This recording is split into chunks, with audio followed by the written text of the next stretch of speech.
In today's video, I'm going to teach you how to create images with Google Bard. I'm starting here on the Google Gemini page, and the first thing we need to do is open up the main interface so we can access the image generation feature. Once everything loads, you'll see the prompt area at the bottom where you normally type your requests. Now I'm looking near the prompt box, and I'm selecting the Create Image option. This is what activates the image generation mode, so instead of just text responses, the system will now generate visuals based on your description. Once that's selected, we're ready to start building our image.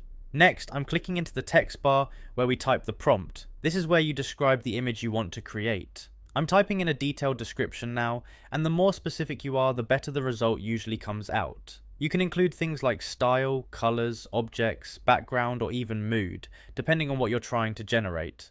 Once the prompt is ready, I'm clicking send and letting the system process it. At this point, Google Gemini starts working on the image in the background, and it only takes a short moment before the result appears. Now we wait for the bot to reply, and as it finishes processing, the generated image shows up directly in the chat. You'll usually see it embedded in the response, so you can preview it right away without leaving the page.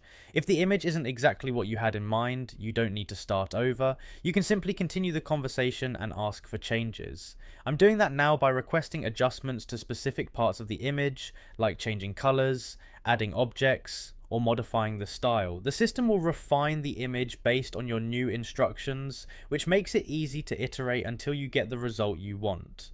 Once you're happy with the image, you can click on it to open a larger preview. This gives you a clearer view of all the details, especially if you want to check quality or make sure everything looks right.